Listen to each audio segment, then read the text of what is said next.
Bonjour à tous. Donc bienvenue à ce webinaire. Donc il va durer toute la matinée. Il est prévu en deux parties. Une première partie plutôt sur le bien-être animal, le bien-être des volailles, et une deuxième partie plutôt santé et sécurité au travail, notamment autour de la désinfection. Donc avant de commencer, laisser la parole, peut-être un mot d'introduction à Emmanuel Zanqui et Laurent Catalan pour expliquer un petit peu le contexte d'organisation de ce webinaire. Donc je vous ai rappelé un peu la durée du webinaire. Donc il sera animé par ma collègue Laura Warin, qui est chef de projet bien-être animal à l'Italie, et moi-même sur la deuxième partie. Donc Nathalie Rousset, responsable de santé et hygiène à l'Italie. On aura des moments tout au long de ce webinaire d'échange. On vous laissera la parole. On vous demandera même d'intervenir sur des Padlet, mettre vos idées un petit peu par écrit, sur des Padlet, afin de pouvoir plus échanger et puis se réserver des moments aussi de discussion par la suite. Donc, quand il y a la partie présentation, on vous demandera peut-être de fermer vos micros pour éviter un peu les bruits parasites et que tout le monde puisse bien entendre. Et puis sinon, voilà, ouvrir les micros quand il y a des moments de discussion, et n'hésitez pas à intervenir à ces moments-là. Vous avez toujours le chat si vous voulez poser une question en cours de route. On y reviendra du coup lors de ces moments de discussion. Voilà pour les consignes générales. Donc, bon webinaire à tous. Je vais laisser peut-être Emmanuel dire un mot d'introduction. Merci Nathalie. J'ai pas beaucoup de réseau, alors j'espère que voilà, ça va pas couper. Donc, je vous remercie d'être présent, et donc je remercie l'Itavi avec qui on a co-construit ce webinaire. Donc la DGER via l'animation de réseau que j'anime, et Laurent Catalan de la Bergerie nationale. Ça me donne envie de dire que ce serait vraiment intéressant de poursuivre cette collaboration de construction comme ça d'échanges. Sur d'autres projets. Donc, on a une entrée là avec la présentation de 2 projets de résultats, bien-être animal et puis santé des personnes aussi. Et finalement, je trouve que c'est juste un mot pour dire qu'on a vraiment une approche là, santé globale, ou une seule santé avec le bien-être des individus, des personnes, et puis des influences de pollution et de santé au travail. Voilà. Donc, je ne vais pas en dire plus. Juste n'hésitez pas à échanger, et puis on mettra à disposition à la fois les présentations et le replay, voilà, pour les gens qui n'auraient pas été présents, et puis pour réapprofondir si besoin. En tout cas, merci beaucoup. Alors, Laura, je vais te laisser passer la première diapo. Juste pour vous rappeler un petit peu le contexte. Alors, c'est vrai qu'on a deux parties à ce webinaire, comme je le disais, une sur le bien-être, une sur plutôt la santé, sécurité au travail. Donc, en fait, cette idée de créer ce webinaire est issue de 2 projets CASDAR en cours. Le premier projet ADAPT, qui s'intitule « Utiliser mieux et moins les produits de désinfection en filière avicole et également piscicole ». Donc, partait du constat initial que les désinfections sont des intrants indispensables à la maîtrise sanitaire des productions animales, mais ils présentent toutefois des risques pour la santé humaine notamment, et également l'environnement. Et donc, on était parti du constat qu'il était nécessaire à la fois de faire un point sur les pratiques, de diagnostiquer ces pratiques en cours dans nos filières, et puis prévoir aussi une action plus de recherche sur les méthodes complémentaires ou alternatives qui permettraient de mieux et moins utiliser ces désinfectants. Le second projet, le projet Cocorico, visait à accompagner l'évolution du modèle de production de poulet de chair standard, donc vraiment tourné bien-être animal, donc avec un objectif d'améliorer le bien-être des animaux tout en maîtrisant les surcoûts économiques et l'impact environnemental. Donc ici, on s'inscrit vraiment dans une approche globale, multicritère, où on ne met pas le bien-être à part finalement des autres critères. Ce qu'on veut, c'est avoir des modèles de production qui soient durables dans le temps, soutenables dans le temps. Donc, comme on le disait, on voulait que cet espace, ce webinaire, soit un peu un espace de discussion, d'où le format sous Teams, ce qui permet d'échanger. Donc avec l'idée centrale, c'est vraiment de nos discussions, ça sera vraiment comment mieux enseigner ces notions qui sont parfois délicates de bien-être des volailles, de sécurité au travail auprès des jeunes qui seront les futurs à la fois éleveurs mais aussi techniciens, conseillers de demain dans nos filières avicoles. Voilà pour la petite introduction. Donc, si tu veux bien passer le programme. Oui, ça s'affiche pas? Si, c'est bon, voilà. Donc, on a divisé voilà, en deux parties égales. Donc, une première heure et quart, on va dire, sur la partie bien-être. Donc, Laura vous présentera le projet de recherche Cocorico un peu plus longuement que ce que je ne l'ai fait. Et puis, on aura des séquences d'échanges autour de plus, enfin, trois questions. Oui, trois questions. Qu'est-ce que le bien-être animal? Enfin, comment on le qualifie? Mieux comprendre les besoins des poulets pour mieux les satisfaire et comment évaluer le bien-être animal. Et puis, on aura une conclusion de ce webinaire avec la présentation des outils, supports qui sont issus du projet Cocorico et puis discussion sur les pistes pour le transfert pédagogique. Et donc là, on sera tout à fait à votre écoute pour voir vos idées et puis vos besoins en tant qu'enseignant. On essaiera de faire une pause de 15 minutes, alors en espérant tenir bien les délais, mais en tout cas, on aura une pause qui pourra peut-être être un tout petit peu plus courte si on prend un peu plus de temps, mais on voulait une pause entre les deux parties. Et on enchaînera pour la seconde partie, donc plutôt sur la partie sécurité au travail, avec un peu le même plan, donc une présentation un peu plus précise du projet de recherche ADAPT. Et puis après, donc 2 séquences d'échanges sur les risques liés à ces produits. On verra un peu des résultats aussi du projet. Et puis, quelle stratégie possible en matière de prévention? Donc là, on pourra aussi discuter de ces éléments-là. Et pareil que pour la première partie, donc on conclura ce webinaire par une présentation des supports que nous avons pu créer dans le cadre du projet, mais aussi en échangeant sur vos idées, vos besoins.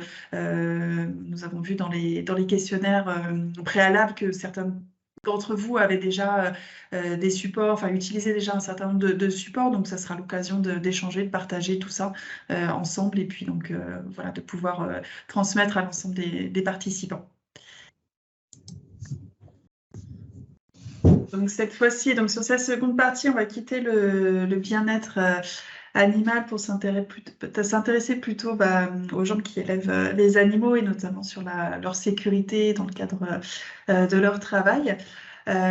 Donc en traitant plutôt de l'aspect manipulation des désinfectants. Donc comme je vous le disais en introduction, l'idée de s'intéresser aux désinfectants, c'est de se dire, c'était du constat initial qu'ils étaient effectivement indispensables pour la production, puisqu'ils permettaient d'assurer la sécurité, notamment sanitaire, des aliments qu'on produit dans nos productions avicoles et piscicoles. Mais il n'empêche qu'ils comportent un certain nombre de risques, comme en témoignent les mentions de danger, les pictogrammes qu'on peut voir sur les bidons. Et puis la réglementation autour de l'usage de ces produits. Donc l'idée du projet ADAPT, c'était vraiment de s'intéresser aux aspects prévention, avec plusieurs questions. Tout d'abord, le côté perception des risques. En fait, quels risques sont identifiés par les gens qui utilisent ces produits? La notion, est-ce qu'on peut objectiver quelque part ces risques et les risques encourus, au-delà du fait que voilà, les produits soient dangereux? Est-ce que les conditions dans lesquelles ils sont employés, les quantités, tous ces éléments-là entraînent un plus ou moins fort niveau de risque? Et puis derrière, quand on connaît un peu tout ça, quels sont les moyens d'action de prévention que l'on peut mettre en place?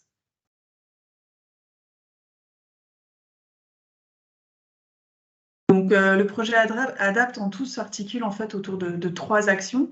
Une première action qui est un peu le cœur du projet, une action de diagnostic de pratique d'utilisation des biocides de type désinfectant, dans l'objectif à la fois de connaître ces pratiques, les recenser, comprendre pourquoi elles ont été mises en place, les choix qui ont été réalisés, au regard de différents critères, hein, que ce soit le coût, la praticité, le matériel à disposition, mais aussi la perception des risques qu'on peut avoir.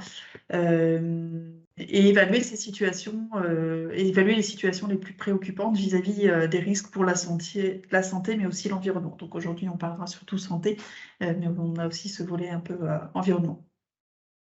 Et dans le deuxième axe, qui regroupe les deux autres actions du projet, l'idée était de faire évoluer ces pratiques d'utilisation au travers d'une première action qui s'intéressait plutôt à un suivi, enfin une évaluation à la fois expérimentale, mais aussi en hall pilote qui essaye de reproduire un peu les conditions de terrain.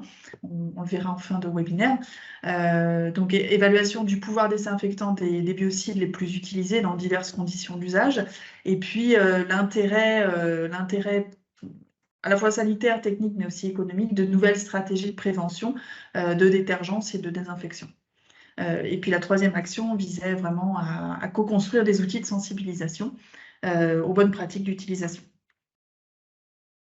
Donc, c'est un projet qui regroupe un grand consortium que vous voyez affiché là, allant de la recherche avec des organismes comme l'ANSES, de la recherche appliquée Itavi, Chambre d'agriculture, également la partie prévention avec la MSA, la partie très terrain, accompagnement terrain avec les vétérinaires de la SNGTV, Actavia également pour la recherche, et puis l'enseignement public, puisqu'on avait le lycée agricole de Brioulou qui était impliqué dans ce projet, avec le soutien financier à la fois du ministère de l'Agriculture via le CASDAR, mais également des interprofessions volailles de chair. Donc un projet sur 3 ans et demi, enfin plutôt 4 ans, 4 ans, donc avec voilà, les actions. L'action 1 a duré plutôt les deux premières années, l'action 2 jusqu'à juin 2022, et l'action 3 est encore en cours. Est en train d'être finalisé.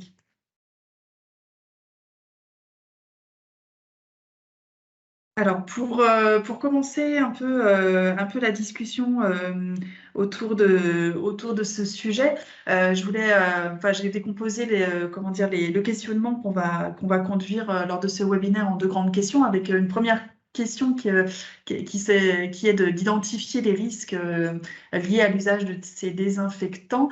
Et donc, comme Laura, je vous proposais donc d'échanger d'abord nos idées autour d'un premier Padlet. Donc, j'ai repris sur ce Padlet un peu les idées que vous aviez, que certains d'entre vous ont énoncées lors du questionnaire de préparation de ce webinaire. Mais bien sûr, c'est à compléter par d'autres idées que vous auriez en cours. En cours de webinaire. Et puis bon, n'hésitez pas aussi à liker ce qui vous semble le plus important. On a des petits pouces possible sur les Padlets, donc n'hésitez pas, on va se donner quelques minutes pour compléter ce tableau des risques, et puis après on débriefera tous ensemble.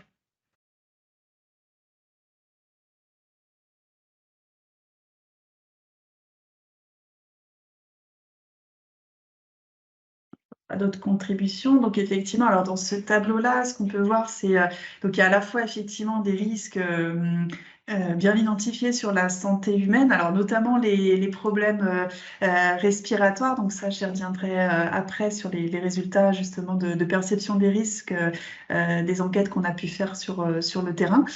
Sont cités effectivement les problèmes de peau. Ça c'est des choses qui reviennent assez spontanément aussi de la part des gens qui travaillent quotidiennement avec ces désinfectants. Les allergies, c'est intéressant de le citer parce que il y a peu d'éleveurs effectivement, ou même de personnes qui travaillent avec ces désinfectants les citent spontanément. Enfin, c'est moins courant. Voilà, on a aussi les termes d'intoxication chronique, intoxication aiguë qui reviennent, un peu de notions un peu différentes, notamment dans la durée sur laquelle s'expriment ces risques. Donc ça, c'est pour la partie santé. On a aussi des choses qui avaient été citées sur l'environnement. Je l'ai dit un peu en introduction. C'est vrai que ces produits ne présentent pas des risques pour la santé humaine, mais également pour l'environnement. Donc on a vie microbienne, cours d'eau, l'aspect résistance ou antibiorésistance. Alors on peut penser effectivement, au phénomène de sélection croisée de résistance, même si c'est encore un champ d'études encore à investiguer. Il y a quelques publications sur le sujet. La notion de rémanence, hein, voilà, c'est le temps en fait de présence des molécules dans l'environnement entre l'application et puis et sa durée de vie en fait dans l'environnement. On avait un autre volet aussi, voilà, qui est apparu sur le risque pour la santé animale. Alors bon, j'ai repositionné sous et sur dosage ici, parce qu'on peut le considérer un peu de deux manières, cette notion. Effectivement, si on sous-dose, on peut avoir des risques de présence de pathogènes qu'on souhaitait éliminer justement en appliquant ce désinfectant, mais qu'on n'élimine pas effectivement en sous-dosant, voire en sélectionnant du coup soit des souches ou par exemple de bactéries plus résistantes en sous-dosant. En surdosant, on peut aussi avoir des phénomènes de rémanence plus aigus ou de risque pour l'utilisateur plus aigu. La notion de résidu, alors tout dépend comment on l'interprète, mais on peut l'interpréter sur des résidus, notamment sur les produits issus de nos productions. Donc ça, c'est des choses effectivement à surveiller, même si voilà, sur l'application en élevage, on a peu de chances de retrouver des résidus dans la viande. On va surtout penser à l'application sur des maillons plutôt aval, style en abattoir. Et on a également, voilà, ce qui peut être cité également, effectivement, c'est l'aspect matériel, puisque un certain nombre, effectivement, de ces produits sont souvent corrosifs et peut voilà, entraîner des dégâts sur le matériel d'élevage, effectivement. Donc un tableau assez complet. Donc effectivement, au niveau de la MSA qui nous a accompagnés sur ce projet, ils ont tendance à nous présenter finalement les risques en les séparant en deux parties. On a généralement les effets immédiats, c'est ce que les gens, enfin au quotidien, identifient le mieux, puisque c'est vrai que c'est ceux, enfin, voilà, sur lesquels on a on est plus sensibilisé. Enfin, on a des effets visibles à l'instant où on se brûle, par exemple. Donc c'est généralement des effets dans un délai de quelques heures à quelques jours. On fait généralement mieux la relation entre le fait d'avoir utilisé ce produit et puis avoir l'effet indésirable derrière. Donc ça peut aller voilà, de la nausée à l'irritation de la peau, voire à la brûlure grave avec potentiellement des séquelles. Tout dépend des produits et puis des quantités qu'on reçoit. Ça peut aller également sur la perte de la vue. Les projections dans les yeux, c'est là qu'on y pense moins, mais ça peut arriver. Donc ça, c'est pour les effets plus immédiats. Et on a également des effets à long terme. Donc quand on parle de long terme, ça peut être dans un délai de quelques semaines, voire des fois plusieurs années. Tout dépend des effets. Mais effectivement, on pense aux allergies, alors qu'elles soient respiratoires, mais également cutanées. Et on a également d'autres effets possibles, effectivement, qu'on n'a pas vu dans le tableau, mais notamment les effets, tout ce qu'on appelle les effets cancérogènes, mutagènes ou reprotoxiques. Donc ça, il y a certains produits qui peuvent avoir ces effets délétères. Et souvent, ces effets-là sont souvent oubliés en fait par la plupart des utilisateurs, puisque c'est des effets long terme où on se sent peut-être un peu moins concerné, moins visible du moins. Donc c'est important quand même de le rappeler, même si c'est pas des effets immédiats, mais c'est quand même important de le rappeler dans les risques possibles pour la santé. Alors justement, voilà, quelques petits résultats du projet ADAPT. Donc, je vous parlais un peu de l'enquête qu'on a réalisée sur la perception des risques.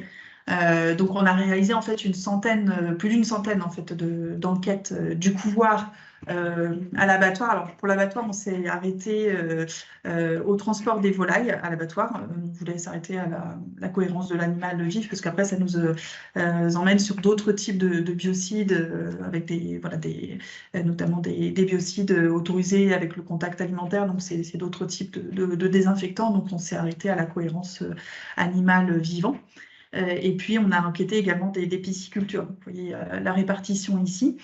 Donc avec plusieurs aspects dans notre enquête, comme je vous le disais, on ne s'est pas seulement intéressé aux pratiques d'utilisation, comment elles sont réalisées, quelle quantité, quel produit, quel moyen de protection, de prévention. On s'est aussi intéressé à tout ce qui est connaissance et ce qu'on appelle les attitudes. En fait, c'est comment finalement les utilisateurs perçoivent les risques et se sentent concernés par eux et finalement intègrent en fait ces notions de prévention, de risque dans leur usage quotidien de ces produits.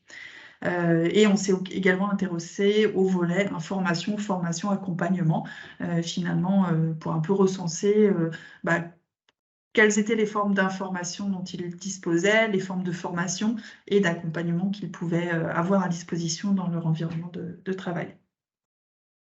Donc la partie pratique d'utilisation, de prévention et de protection, on l'a utilisée donc, pour justement essayer d'objectiver ces situations d'utilisation en utilisant le logiciel CERICH. Donc il y a un logiciel qui a été créé par l'INRS, donc en partenariat avec un certain nombre d'organismes. Donc c'est assez simple à trouver hein, sur Internet. Vous tapez CERICH, vous tombez tout de suite sur le site. Il est téléchargeable gratuitement avec un certain nombre d'explications, de tutoriels, c'est pour bien l'utiliser. Donc avec plusieurs niveaux d'utilisation suivant si on est expert ou pas dans l'évaluation des risques. Nous, dans le cadre de ce projet, on a utilisé le niveau 2 de CERICH qui permet à la fois de rentrer un descriptif assez complet de l'entreprise sur les différentes tâches où sont utilisés les différents produits. Donc on peut décrire en fait l'environnement, enfin modéliser en fait sous CERICH l'environnement de travail. Donc si c'est un environnement plutôt comment dire ventilé ou pas, les températures d'utilisation des produits, mais également les tâches. Donc on modélise en fait, voilà par exemple l'utilisation d'un canon à mousse, on le modélise comme un procédé plutôt dispersif. Un certain nombre de modélisations à faire sur l'utilisation des appareils et des méthodes, des procédés d'utilisation des produits.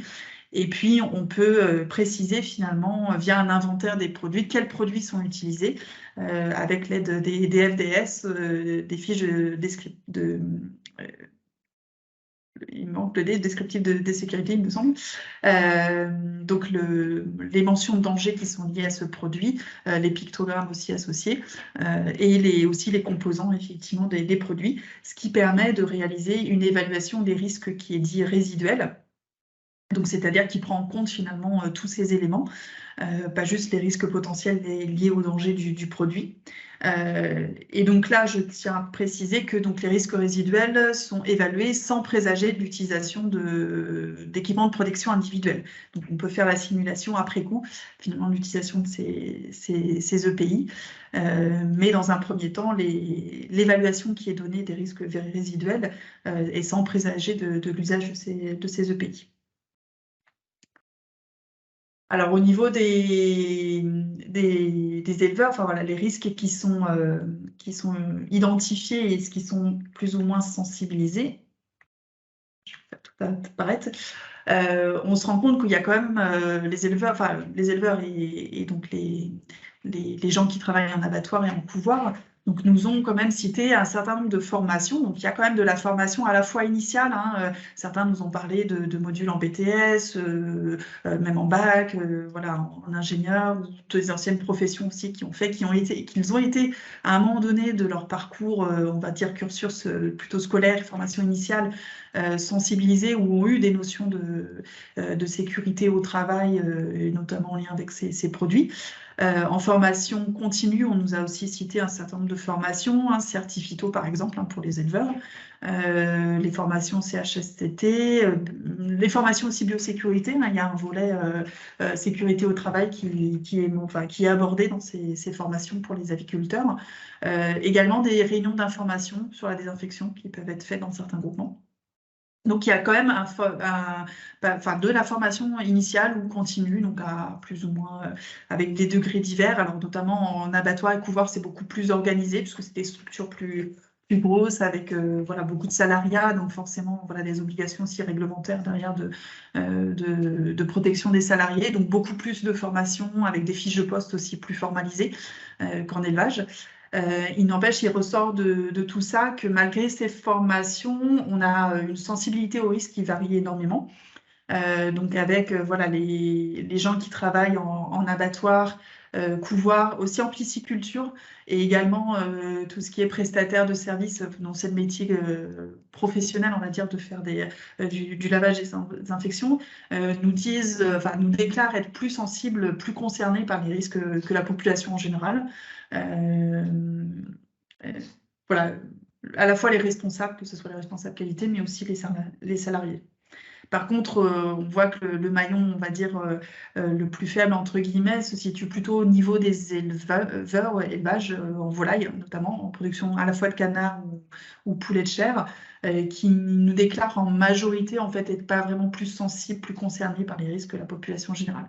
Donc, on voit que c'est vraiment le public, finalement, sur lequel il serait intéressant d'accentuer, finalement, la sensibilisation aux risques. Justement pour susciter une réflexion sur la prévention et la protection. Et notamment parce que c'est un sujet dont on parle globalement peu souvent, d'une manière générale, dans l'accompagnement. Donc c'est plutôt des échanges en B2B qui se font soit parce qu'ils tombent sur un technicien qui est particulièrement sensible, ou à l'occasion d'un échange avec la MESA aussi, ça peut arriver, mais ou des voisins ou des amis qui ont été sensibilisés. Donc c'est très occasionnel, très ponctuel, et pas forcément très commun, très rentré dans les mœurs, on va dire, dans les normes professionnelles, en fait, de parler de ces risques là, au quotidien. Donc au niveau des effets, voilà, au niveau des effets qui sont bien identifiés par les gens, c'est vraiment les effets immédiats, donc on se retrouve dans le top 1 ou 2 des effets cités, notamment plutôt les irritations de la peau et les brûlures, en fait. C'est ça qui est très, très bien identifié par les gens. Les nausées un petit peu moins, les pertes de la vue également. Qui ne fonctionne pas. Voilà. Donc au niveau des effets long terme, certains effets long terme ont quand même été bien cités par les personnes enquêtées. Donc c'est essentiellement en fait tout ce qui est impact sur la fonction respiratoire. Et puis on a vu dans le Padlet que c'est aussi voilà, ce qui spontanément est vraiment cité par les gens, même s'ils sont cités dans un second temps par rapport aux brûlures. Voilà, les allergies respiratoires et cutanées également, mais d'autres effets possibles en fonction des molécules, notamment les risques CMR, sont beaucoup moins cités que les risques respiratoires d'une manière générale. Donc, ce qu'on peut voir au niveau de l'information, qu'est-ce qui sensibilise le mieux finalement? Ce qu'ils nous ont répondu, c'est plutôt l'information visuelle, hein, tout ce qui pouvait être pictogramme, couleur de bidon, conseils aussi des fournisseurs lors de l'achat des produits. Voilà, ce qu'on va leur dire à l'oral, ce qui est très visuel, ce qui est très, très marquant, va vraiment voilà, plutôt sensibiliser et pousser les gens à faire attention. On peut avoir aussi des informations écrites, les fiches de poste par exemple. Alors ça c'est notamment le cas pour les secteurs abattoirs et couvoirs qui ont des fiches de poste assez bien formalisées.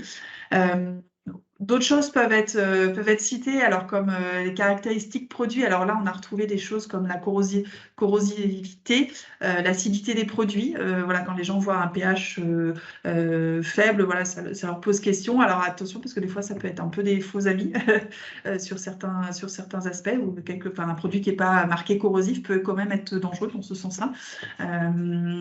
Voilà, il y a certaines personnes qui se fient, voilà, certaines indications comme celle-là. Et puis l'environnement de travail. Alors là, c'est pareil, attention aux faux amis, comme on va le voir par la suite sur l'objectivation des risques. Alors certaines personnes, notamment en élevage, voilà, considèrent qu'à partir du moment où ils sont dans un environnement confiné, ils vont penser à se protéger ou faire attention, alors que quand ils sont en extérieur, effectivement, ils ont beaucoup moins de sensibilité, alors qu'on va le voir par la suite, c'est pas forcément toujours le cas. Le fait d'être en extérieur ne réduit pas forcément tout le temps le niveau de risque. Mais en tout cas, c'est ce qui est dans l'imaginaire collectif. Et ce qu'on a pu aussi obtenir comme réponse, c'est des choses peut-être un peu plus atypiques comme l'odeur. L'odeur, des fois, quand ça sent pas bon, généralement, les gens font attention. Donc ça, c'est pareil, attention aux faux amis, entre guillemets. Et puis voilà, l'aspect dilution, fréquence d'utilisation, quantité utilisée. Là, pareil, ça peut être vrai comme ça peut faire attention. Des fois, on peut avoir des produits voilà, qu'on ne dilue pas forcément, mais qui peuvent être dangereux ou à risque. Donc, mais les gens se fient vraiment parfois à ces critères.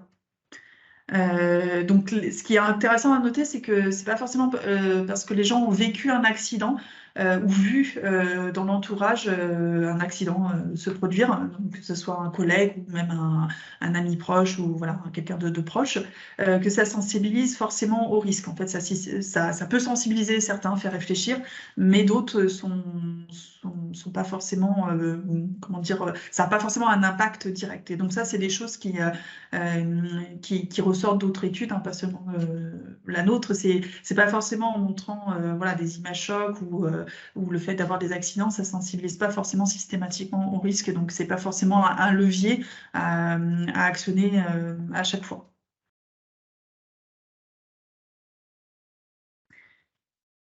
Donc, comme je vous le disais, voilà, au niveau de l'objectivation des risques, on a pu un peu regarder un peu au niveau des conditions de travail, qu'est-ce qui se passait. Donc, ce qu'on peut voir dans la conclusion, c'est qu'effectivement, c'est plutôt en élevage où on retrouve des conditions de travail globalement un peu moins protectrices a priori. Donc, par exemple, en production de canard, on va avoir souvent quand même dans 38% des cas des ambiances assez confinées. Ça, c'est parce que la plupart des éleveurs qu'on a interrogés nous disaient appliquer les désinfectants avec le bâtiment complètement fermé, donc qui ferme ventilation et portail, alors qu'en poulet de chair, on peut avoir plutôt des portails ouverts avec une ventilation, enfin une aération du bâtiment plus importante. Donc ça, c'est par rapport au renouvellement de l'air. En couvoir et transport d'animaux à l'abattoir, souvent, on a beaucoup d'entreprises qui ont mis en place de la ventilation ou une aspiration au niveau des postes de travail. C'est plus fréquent, en fait, qu'en élevage, de par les moyens qu'a l'entreprise. Et en pisciculture, donc, on a généralement énormément de travail à l'extérieur. Donc, un renouvellement de l'air assez fréquent et assez suffisant. Au niveau des types de procédés, alors ce qu'on peut voir, c'est que globalement en élevage, on a des procédés très largement, enfin très fréquemment dits dispersifs, hein. C'est tout ce qui est l'utilisation de canons à mousse, par exemple, ou des pendeurs à engrais, ou même de portiques de désinfection, de la brumisation qui est utilisée. Donc ça, c'est très très fréquent. C'est un petit peu, enfin, c'est très présent aussi en couvoir et à l'abattoir, même si on voit des efforts là-dessus pour réfléchir effectivement sur les types de procédés utilisés, avec notamment en abattoir des machines laveuses de caisse, par exemple, qui permettent de ne pas exposer finalement a priori l'utilisateur. Même si on retrouve quand même ces procédés-là, mais on en a beaucoup plus fréquemment en élevage. Et au niveau de ce qu'on appelle le type de scénario cutané, donc savoir si a priori il y a des risques de contact avec la peau ou les yeux, on voit effectivement qu'en élevage, on a aussi assez fréquemment ce type de procédé où on a des éclaboussures possibles, en fait, donc typiquement le canon à mousse, ou aussi le fait de préparer le produit en versant directement finalement depuis le bidon, en fait, dans le réservoir ou dans un récipient pour prédoser. Donc là où on peut avoir possiblement des projections s'il n'y a pas de protection à ce moment-là. Et donc en couvoir et abattoir, on a aussi ce type de procédé, hein, forcément, mais un peu moins. On a là aussi une réflexion sur la prévention, avec notamment beaucoup plus d'utilisation de pompes doseuses, par exemple, pour préparer les réservoirs, enfin les dosages, ce qui permet de s'affranchir de cette potentielle exposition. Donc tout ça nous a permis de faire une petite évaluation des risques, comme je disais, avec le logiciel C-REACH. Donc on retrouve forcément plus fréquemment des niveaux de risque résiduels élevés en élevage qu'en couvoir et à l'abattoir, même s'il y a quand même presque un tiers en couvoir et un peu plus d'un tiers le transport des animaux à l'abattoir de situations à risque élevé. On en retrouve beaucoup plus fréquemment en élevage, que ce soit pour les risques vis-à-vis les risques respiratoires par inhalation et les risques cutanés oculaires, donc pour la peau ou les yeux.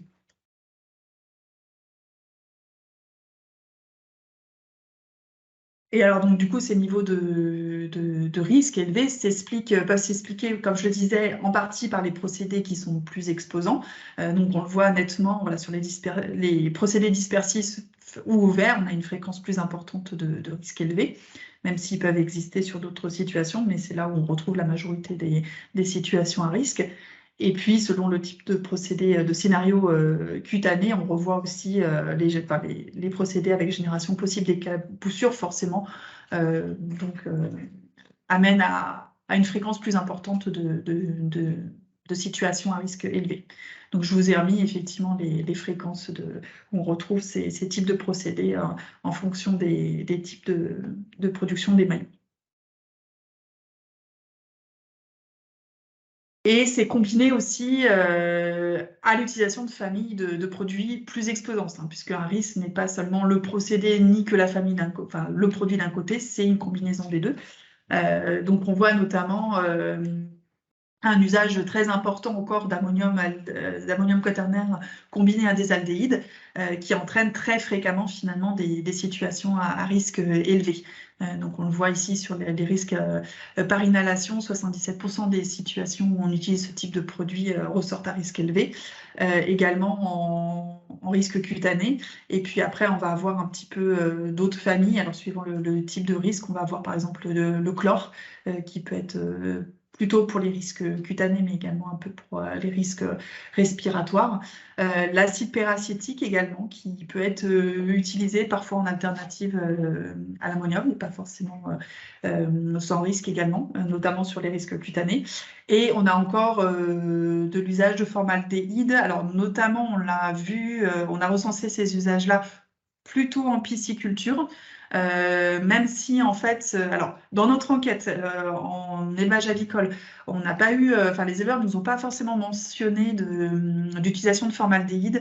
Sauf qu'après on a fait un retour en fait de ces résultats auprès de certains éleveurs, et c'est à ce moment-là qu'ils nous ont mentionné occasionnellement l'utilisation de formaldéhyde. Alors plutôt sur des situations un peu, comment dire, plutôt exceptionnelles, soit par exemple sur les crises influenza qu'on a vu des gens qui voulaient sécuriser finalement sur ces périodes-là, donc on applique occasionnellement du formaldéhyde, alors plutôt par des prestataires généralement, mais du coup c'est un peu reporter le risque sur d'autres utilisateurs, d'autres manipulateurs, ou alors une fois par an ou une fois tous les 2 ans, ils nous indiquent utiliser exceptionnellement ces produits-là, des produits particulièrement, sur lesquels il faut faire attention. Et donc voilà, les ammoniums quaternaires représentent encore 74% des utilisations en production de canard, 56% en abattoir, 50% en élevage de poulet, 44% en couvoir. Donc ça reste quand même la famille de produits la plus utilisée à l'heure actuelle. Donc un petit espace de discussion. Donc je voulais un petit peu échanger avec vous sur ce que ces résultats vous inspirent. Ce que vous en pensez, si vous avez des questions également par rapport à l'enquête. C'est un aperçu assez bref des résultats qu'on a pu avoir, mais n'hésitez pas si vous avez des questions. Peut-être me lancer pour une première question, Nathalie. Du coup, est-ce qu'il y a une analyse, alors je crois que c'est statistique, des accidents en fait? Est-ce que, par exemple, on a fait une recherche un peu poussée, une analyse des causes des accidents, c'est-à-dire que est-ce que c'est le type de molécule qui est le plus souvent à l'origine d'un accident? Est-ce que c'est une pratique particulière, le confinement d'un bâtiment? Est-ce que c'est l'absence de pays? Est-ce que finalement, il y a un petit peu comme dans les risques de manipulation, contention d'animaux, la MSA, je sais, fait des études là-dessus, sur les principales causes. Est-ce que pour les produits, il y a ce type d'analyse ou de retour via l'utilisation du logiciel ou de vos observations? Alors, nous, dans le cadre du projet, on ne l'a pas fait. Alors, il me semble que la MSA recense effectivement les accidents, mais alors dans la mesure où ils lui sont déclarés, j'imagine. Alors je serais pas, enfin voilà, je vais pas me dire de bêtises sur les données qui sont à disposition, mais il me semble pas que ça aille aussi loin en termes de détails. Alors je sais qu'il y a un certain nombre de préventeurs MSA qui ont pu se connecter aujourd'hui. Je sais pas si ils souhaitent réagir à cette question. Moi personnellement, à mon niveau, j'ai pas forcément trop d'éléments de réponse. Je pense savoir qu'il n'y a pas autant de niveau de détail que ce que tu décrit là. Mais je ne sais pas si. Non, j'avais aussi encore une deuxième question. Est-ce qu'il y a un lien entre la couleur des bidons et le fait d'avoir des équipements particuliers, de ce genre des lunettes ou des gants, des combinaisons EPI? Bon, ça, les élèves, ils l'ont pratiquement systématiquement, mais les gants et les protections des yeux, je ne suis pas certain que du coup, ce soit... Enfin, bon, ça, je pense que chaque établissement est assez pratique. Est-ce qu'il y a des préconisations par rapport à ça, entre le type de produit et le pays? Bah, en fait, le bidon, la couleur du bidon, comment dire, le bidon commercial, il n'y a pas de, comment dire, de cahier des charges sur la couleur. Par contre, je sais qu'il y a des abattoirs qui ont mis en place des codes couleurs en fait sur les stockages, des stockages intermédiaires en fait, pour justement que leurs salariés se repèrent plus facilement. Alors ça voilà, il y a quand même des rappels qui sont nécessaires, hein, c'est pas non plus la solution miracle, mais c'est des choses comme ça qui ont pu être mises en place dans certaines structures, justement pour que les gens se repèrent un peu mieux sur, déjà sur l'ordre d'utilisation des produits, hein, parce que des fois il y a des mélanges ou des erreurs un peu malheureuses sur les différents postes, sur des environnements un peu complexes comme cela, et puis aussi sur justement les précautions à prendre. Donc ils ont fait des systèmes un peu de couleurs comme ça, mais c'est sur du stockage intermédiaire, quoi. Après ils ont la capacité, vu les volumes qu'ils utilisent, souvent il y en a beaucoup qui en fait sont livrés en grosses cuves et pas en petits bidons. Et donc, du coup, ils ont des stockages des fois intermédiaires. Donc, ils ont mis en place ce système de code couleur, en fait. Et alors, je vois une question dans le chat. Effectivement, donc, dans l'enquête qu'on a réalisée, donc, on a aperçu effectivement des types des noms, hein, des commerciaux des désinfectants. Donc, voilà, je vous ai présenté les familles, mais on a été on peut aller jusqu'aux molécules. Donc on peut faire un peu voilà, ce que je vous ai présenté sur le fait que les ammoniums sont plus utilisés. C'est ça qui nous a permis de vous présenter ces chiffres. Après, il faut être juste un peu précautionneux par rapport à ça. C'est que voilà, nous, c'est une étude à un instant T. C'est vrai qu'à l'époque, il y avait on va dire plus de la moitié des utilisations qui étaient des ammoniums. La réglementation évoluant sur l'autorisation de certaines molécules, il va sans doute y avoir du changement un peu dans le paysage des produits. Voilà, c'est vraiment une étude à un instant T, mais sur la diversité, on va dire, des familles utilisées. Voilà, ça peut amener à évoluer dans les prochaines années.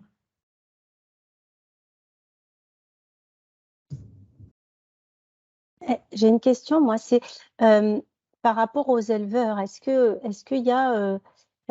qu'on a une sensation que c'est vraiment pris en compte par les éleveurs, les risques, ou est-ce qu'on est encore sur une espèce de déni? Quand je dis déni, c'est le mal nécessaire, en fait.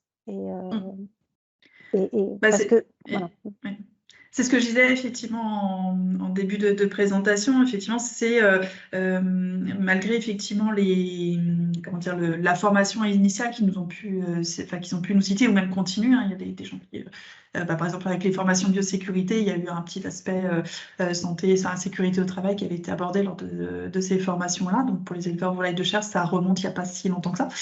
Il y a quand même, je dis pas que c'est tous, hein, il y a certains qui étaient bien sensibilisés, mais il y a quand même, c'est la population, le maillon sur lequel on a eu le plus de personnes qui nous ont dit non, on n'est pas forcément plus sensibilisés que ça ou se sentir plus concernés au risque que la population générale.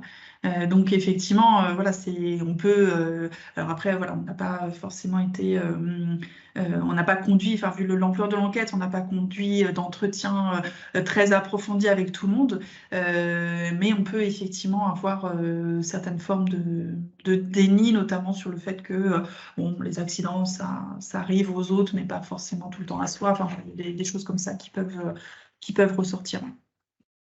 Donc avec des formes, on va dire différentes de déni, mais c'est effectivement la population sur laquelle on retrouve le plus ça, et notamment parce que en fait, ils en parlent très peu, en fait, très peu souvent dans le quotidien avec d'autres éleveurs, avec leurs conseillers, c'est ce que je disais, c'est très ponctuel en fait sur cette population-là. Le fait d'en parler, c'est beaucoup moins une norme, on va dire, professionnelle que dans d'autres secteurs d'activité.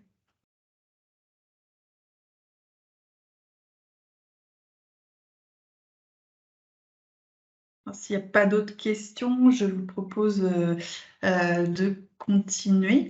Donc sur le second volet, donc une fois qu'on a posé un petit peu l'état des lieux du diagnostic, quels sont les risques, on a essayé un peu de les objectiver. On peut se poser la question des stratégies de prévention et de protection possibles pour essayer de réduire ces risques ou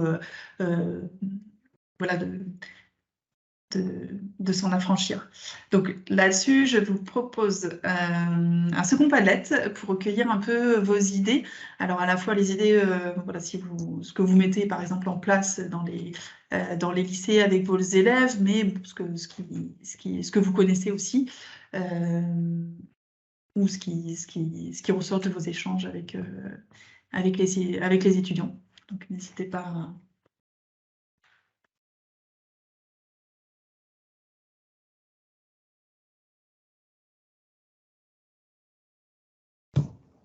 Ok. Donc on a un certain nombre d'idées. Alors, connaissance, c'est ça. Économie.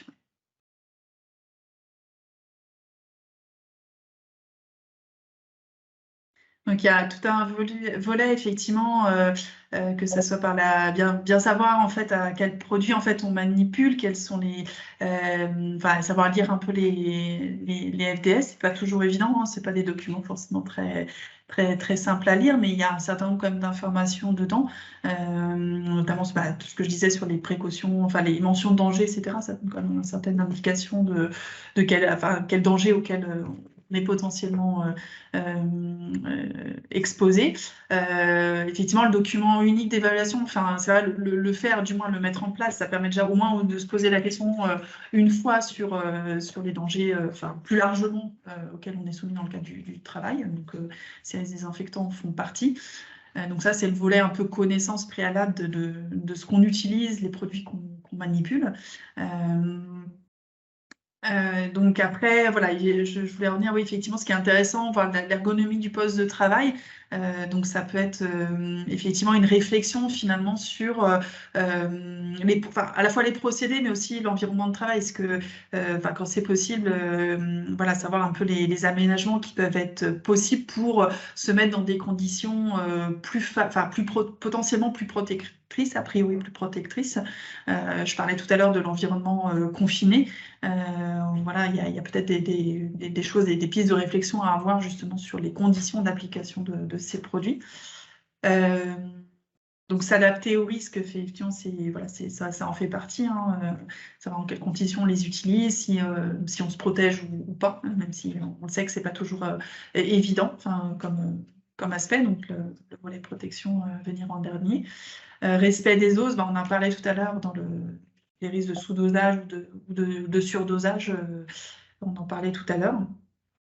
Respect des conseils d'utilisation, conseil d'utilisation, c'est à la fois les doses, le matériel d'application. Ce qu'on peut voir aussi, c'est des fois des gens qui mélangent des produits. Ça peut créer des mélanges, des réactions qu'on ne maîtrise pas toujours. Donc, effectivement, ça fait partie du respect des conseils d'utilisation. Et puis, on a effectivement en prévention des risques, quelque chose plutôt sur la partie environnement, gestion des eaux de lavage. Donc effectivement, ça fait partie finalement de tout le process d'utilisation de ces produits. Donc pour débriefer ça, en fait, effectivement, ça c'est effectivement également nos partenaires de la MSA qui nous ont accompagnés sur le projet qui insiste effectivement sur ce volet qui me semble aussi très, très important. Un risque, comme je le disais en début de ce webinaire, c'est à la fois le danger auquel on est exposé, hein, donc le produit en lui-même avec toutes les mentions qui sont affectées, et puis l'exposition. Donc l'exposition, c'est les quantités, le procédé, les conditions d'environnement. Donc il y a deux aspects à réfléchir quand on parle de prévention des risques. Il y a l'aspect, est-ce que je suis en capacité de supprimer le danger, enfin de remplacer un produit par un autre avec la même efficacité, le même coût, des contraintes, on va dire, techniques acceptables. Ça, c'est une réflexion qu'on doit avoir sur le danger en lui-même, finalement. Donc potentiellement en utilisant une alternative ou quelque chose, une solution peut-être complémentaire qui permet d'utiliser moins de produits ou différemment. Donc ça, c'est pas toujours possible, mais quand c'est possible, c'est une réflexion toujours intéressante à avoir. Et puis, il y a une réflexion aussi qu'on oublie souvent, c'est la partie plutôt comment je peux mieux maîtriser finalement l'exposition. Donc ça va de la conception finalement de l'espace de travail, des locaux, des équipements aussi que j'utilise, l'organisation des installations. Donc on pense notamment à tout ce qui est préparation des produits. Donc on sait qu'en élevage, c'est souvent là où il y a peut-être le moins de réflexion sur des locaux de préparation des produits ou du réservoir, par exemple du canot à mousse. Souvent, ça peut être fait dans le sas sanitaire ou voilà, dans des locaux qui ne sont pas toujours prévus ou adaptés et donc qui obligent l'éleveur donc à prendre un peu des risques d'exposition pas toujours utiles. Donc une fois qu'on a dit ça, donc il reste des risques résiduels. Nous, c'est ce qu'on a évalué dans le projet. Et à ce moment-là, donc réfléchir à la protection, mais également formation, information, instruction sur les recommandations, les bonnes pratiques à avoir. Et souvent, voilà, pour montrer que c'est pas seulement une réflexion autour des produits, c'est intéressant de se poser finalement des questions tout au long des étapes. À chaque étape, sa prévention, à partir de la commande, choix des produits, jusqu'à transport, comment ils sont transportés, puisqu'on nous a relaté aussi des accidents liés au déchargement des produits, hein, des gens qui ont reçu, je pense notamment à un pisciculteur qui nous avait relaté un accident en déchargeant une palette de formol. La palette a cédé, il s'est reçu le bidon de formol sur le corps, sur tout le corps. Donc heureusement qu'il y avait une douche à proximité, et il s'en souvient encore très très fort. La réception des produits, le rangement, le matériel de préparation. Une réflexion peut-être aussi à avoir, gestion des pannes, comment on fait pour s'il y a une panne ou besoin de faire une pause au cours du chantier, comment on fait pour justement ne pas être exposé. Nettoyage, rangement du matériel, que ce soit pour l'opérateur, hein, les équipements de protection individuelle, par exemple, ça se range, ça stocke dans certaines conditions du produit en lui-même. Et puis la gestion des déchets, respect aussi des délais. Donc il y a des produits qui ont une certaine durée de vie également.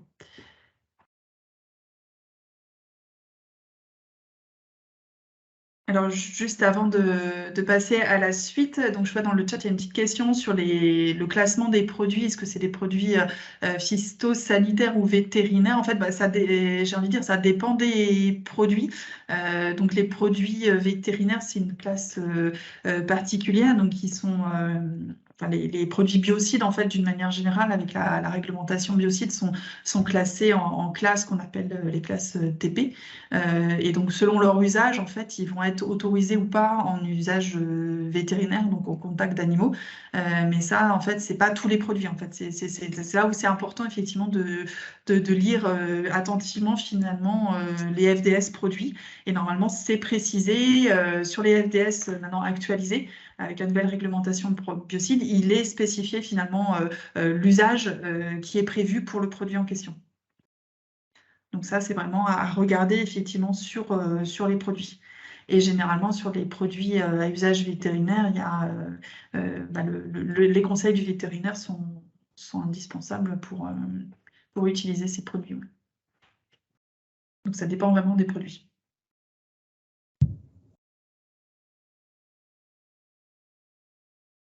Donc, quelques résultats du projet qui me semblaient intéressants pour illustrer que finalement les EPI, c'est peut-être une réflexion à avoir en bout de course, si je puis me permettre l'expression. C'est-à-dire, c'est pas la solution miracle à tous les risques en fait auxquels on est exposé. C'est des outils qui peuvent être intéressants, mais qui ne permettent pas finalement de réduire tous les niveaux de risque résiduels auxquels on est confronté. Donc là, en fait, on a fait une simulation donc sur toutes les situations qui paraissaient à risque, qui ressortaient avec un risque élevé avec le logiciel Serich. Et puis, on a fait cette simulation qui est permise par le logiciel de simuler le port d'usage de pays en conditions en fait idéales. En fait, Serich permet de faire ces évaluations à condition il considère en fait un port vraiment idéal, donc les bons EPI adaptés aux produits dans une durée qui est limitée, parce que on sait que par exemple sur apporter un masque plus d'1 heure, ça peut engendrer d'autres soucis pour l'opérateur, notamment au niveau de la respiration, enfin de l'oxygénation des personnes. Donc c'est vraiment un cadre assez strict qu'évalue Serich. Et donc, on voit que si dans la plupart, effectivement, des situations qui étaient rouges initialement, on passe à l'orange, voilà, on a quand même des situations, notamment en production d'élevage de poulets et de canards, où, notamment sur le risque respiratoire, on se retrouve encore avec des niveaux de risque élevés, malgré le port de pays dans des conditions, on va dire, idéales. Donc ça, voilà, c'est pas pour faire peur aux gens, mais c'est pour montrer que l'usage de pays, c'est un outil intéressant, mais on sait avec toutes les difficultés qu'on a à observer, c'est-à-dire à respecter finalement les conditions d'utilisation, mais qui ne permet pas de résoudre tous les problèmes. Donc l'importance du schéma que je vous ai montré précédemment pour avoir une réflexion en fait finalement plus globale par rapport à la prévention des risques au travail. Donc, voilà, c'est une petite diapo illustrative. Et justement, pour parler de l'observance des EPI, donc ça faisait partie de nos questionnements qu'on avait dans le cadre de cette enquête. On voit finalement qu'il y a 2 facteurs majeurs en fait qui favorisent l'observance, le port correct de ces EPI. Il y a tout d'abord le volet qu'on retrouve assez régulièrement, assez spontanément, avoir des équipements qui soient efficaces, disponibles aussi, disponibles sur le lieu de travail. C'est pas toujours le cas. Confortable également, parce qu'on sait que c'est quand même des équipements parfois pénibles, surtout sur des activités physiques. Le lavage, désinfection, ça peut être assez pénible comme tâche, donc c'est pas toujours très agréable de porter le masque. Qui soit pratique d'utilisation, entretenu, peu coûteux. Donc ça, c'est des facteurs qu'on retrouve assez communément comme frein à l'usage de ces EPI. Mais aussi, on a un deuxième volet, finalement, sur la partie connaissance et sensibilisation au risque. En fait, on se rend compte que plus les gens sont sensibilisés et connaissent, ont une bonne connaissance des risques, plus ils sont d'accord pour en fait dépasser ces freins de pénibilité. En fait, les deux vont ensemble en fait. Et donc, les points de vigilance qu'on a pu relever dans cette enquête qui ressort par rapport à l'usage de ces EPI, donc globalement, ils sont plutôt en adéquation avec le risque, avec quelques points de vigilance sur la partie filtration, notamment au niveau des filtres, des types de filtres, on va dire plutôt pour la partie chimique en fait. Il y a un certain nombre de codifications de couleurs qui sont adaptées aux produits qui ne sont pas toujours en adéquation, ce qu'on a pu voir dans cette enquête. En élevage de poulets de chair, ce qui a été le plus relevé comme point de vigilance par rapport à l'adéquation avec le risque, c'est souvent le port de protection cutanée, ce qu'on appelle des gants qui ne sont pas forcément adaptés. Et en élevage de production de canards, c'était plutôt la protection des yeux qui n'était pas systématiquement présente et même pas en majorité présente. Donc les éleveurs oublient de protéger le visage et notamment les yeux. Autre point de vigilance, c'est l'individualisation de ces équipements. Normalement, un masque, c'est personnel, notamment parce que voilà, on peut avoir tout simplement quand on est malade, on peut avoir un risque de contamination de la personne à côté. Et ça doit être aussi adapté à la physionomie du visage, pardon. Excusez-moi. Donc, ils ne sont pas toujours, et loin de là, individualisés. Le stockage aussi, c'est un point sur lequel il y a de la sensibilisation à faire. Ils ne sont pas forcément stockés dans des conditions adéquates. Un masque avec un filtre, notamment, ça doit être dans une boîte hermétique pour justement pas être contaminé par l'environnement, donc être sorti de sa boîte juste au moment du port. Et puis, généralement, ils sont souvent périmés quand même, beaucoup de matériel périmé. Donc ça, c'est pas évident en fait à faire des préconisations dessus parce qu'il faut vraiment lire les notices des EPI et c'est pas toujours simple. Pour l'avoir fait sur un certain nombre d'équipements, c'est pas très spontané. L'information, il faut vraiment lire les étiquettes. Il n'y a pas de règles. En fait, ça dépend vraiment de l'EPI en lui-même. Et c'est pas toujours. C'est vrai que c'est pas toujours simple pour les éleveurs de s'y retrouver sur les durées de vie des matériels. En plus, ça dépend de l'utilisation. Donc, voilà, c'est des points vraiment de vigilance sur l'usage des EPI. Donc, on voit bien qu'on est très loin de la situation idéale sur laquelle on a fait ces simulations Cyril sur le port des EPI. Est-ce que là-dessus, vous avez des questions ou des réactions?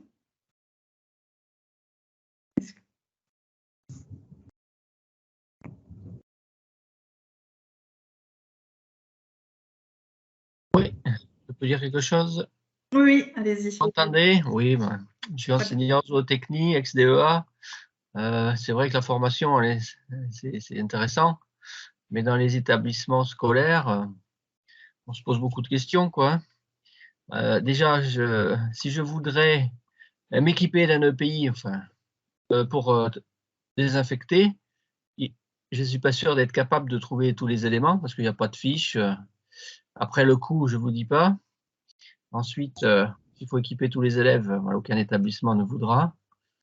Mais même l'enseignant qui essaierait d'avoir une tenue, un EPI pour désinfecter spécifiquement, je ne sais pas comment faire, quoi. Et une question là sur les familles des produits. En fait, si les produits sont biocides, mon informateur phytosanitaire me dit qu'il y a une formation spécifique pour biocides. Donc, tous les éleveurs devraient être formés. Et bon, pour l'instant, ce n'est pas le cas. Donc, les sensibiliser à tout ça. Donc, on utilise des produits phytosanitaires, ils ont un certificat. Et pour les désinfectants, il n'y a rien du tout, quoi. Est-ce que c'est bien le cas? Généralement, en fait, les éleveurs, nous qu'on a interrogés, nous citent la certification Certifito, en fait. Donc, c'est celle-là que vous citez. Donc, c'est cette formation, en fait, qui revient le plus. Donc, après, Laurent, peut-être que tu veux réagir sur, effectivement, la mise à disposition de pays dans les lycées. Alors, attends. Par rapport à cette question, justement, je pense que la question de monsieur était plus sur la présence d'équipements sur le marché, en fait, hein, c'est ça? Ouais, de fiches produits ou de… Donc ça, les éléments de marché, moi, je ne peux pas apporter là-dessus. Après, sur les équipements… les pratiques de chaque lycée, franchement, je crois que c'est vraiment dans ce que je sais, hein, c'est que des partenariats peuvent se faire au niveau local, mais que toutes les questions, là, j'entends bien la remarque, toutes les questions ne sont pas résolues, quoi. Je pense que tout ce qui est protection de l'enseignant, c'est une très bonne remarque. Peut-être qu'il y aurait des choses à faire là-dessus, c'est-à-dire que ce serait moins coûteux que peut-être faire des protections sur peut-être tous les élèves, mais peut-être c'est la première piste à rechercher, effectivement, de travailler plus cet aspect-là. Mais Oui, Sur la question du coût, je sais que la MSA a des programmes en fait d'accompagnement et d'aide, alors surtout sur les élevages, mais je ne sais pas si les lycées agricoles peuvent ou pas en bénéficier. Mais en suivant les caisses, en fait, il y a effectivement des programmes d'aide en fait à l'équipement. Et puis, une autre remarque aussi, c'est que les enseignants en production animale, on est très sollicités souvent pour faire des formations biosécurité, et on n'est pas agriculteur, donc on n'est pas référent biosécurité. On nous demande de faire des formations de gestion des risques, tout ça. Et on n'a pas de certificat parce qu'on n'est pas agriculteur. Le biocide, on n'a jamais eu la formation parce qu'on n'est pas éleveur. Etc., etc. C'est vrai qu'il manquerait peut-être une formation pour avoir un package de tout, parce que comme on est donc fonctionnaire enseignant, on n'est pas professionnel, on n'a pas le droit à ces formations, non, il me semble. Oui, j'entends la remarque. C'est vrai que nous, au niveau de la production animale à la bergerie, parce qu'on est vraiment sur ce secteur de la production animale, on fait de la prévention au risque à travers une formation annuelle. Donc là, c'est géré via le programme national de formation où chaque enseignant est invité à s'inscrire. Et donc, on refait chaque année une mise à jour sur les risques donc de manipulation contention, donc cette partie. Mais la partie chimique, non, elle n'est pas au programme. Alors moi j'entends la remarque et ce serait effectivement, alors voir avec mes collègues qui sont peut-être plus sur le certifito comment eux ils gèrent cette partie-là, mais qu'on arrive au catalogue à plus la mettre en évidence pour que vous ayez au moins un moment dans l'année où vous avez la possibilité de vous former intégralement au risque. Là, je ferai faire remonter ça, oui. Il y a Monsieur Litt qui souhaite prendre la parole. Allez-y. Effectivement, pour la MSA, aujourd'hui, je pense qu'il y a un partenariat qui existe dans toutes les grandes régions entre les établissements scolaires et du ministère de l'Agriculture, les MSA et la DRETS. Donc, c'est la DRETS qui gère donc, il y a un poste de pilotage ainsi que des actions qui sont établies dans les lycées. Nous avons spécialement sur le Grand Est proposé des formations zoonoses. Malheureusement, il y a eu le Covid entre-temps, mais c'est dans cette commission qu'on peut remonter des formations et on est tout à fait capable aujourd'hui de refaire des formations. Et nous avons un partenariat privilégié avec les établissements scolaires. Juste pour information, nous avons fait une convention avec les établissements scolaires par rapport aux chutes de hauteur. C'est un autre sujet. Avec effectivement l'exploitation du lycée, le proviseur du lycée qui est signataire, aussi pour promouvoir tout ce qui est de hauteur par rapport aux élèves. Donc, il y a des partenariats qui existent en fonction, je dirais tout simplement, des demandes qu'il y a. Donc, se rapprocher effectivement de cette commission, effectivement, entre l'ADRETS, les lycées agricoles au niveau de chaque grande région. Et puis après, effectivement, il y a des commissions dans chaque établissement avec des référents sécurité qui travaillent très bien. Des fois, souvent, c'est l'infirmière qui est référente sécurité, mais ça peut aussi être des professeurs à ce niveau-là. Donc, je pense que la question toute simple peut être posée et des formations du moment donné où il y a 8-10 personnes, il n'y a aucun problème pour faire des formations dans les établissements scolaires. Je m'engage peut-être pour les collègues, mais ça m'étonnerait qu'un collègue refuse. D'accord, merci. Merci beaucoup.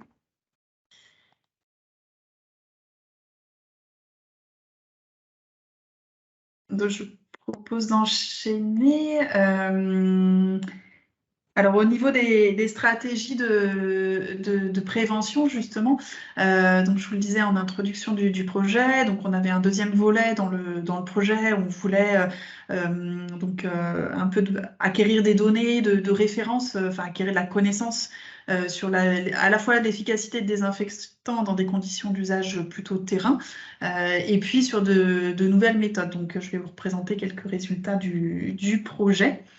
Alors, ce qu'on a pu faire sur la partie désinfectant, On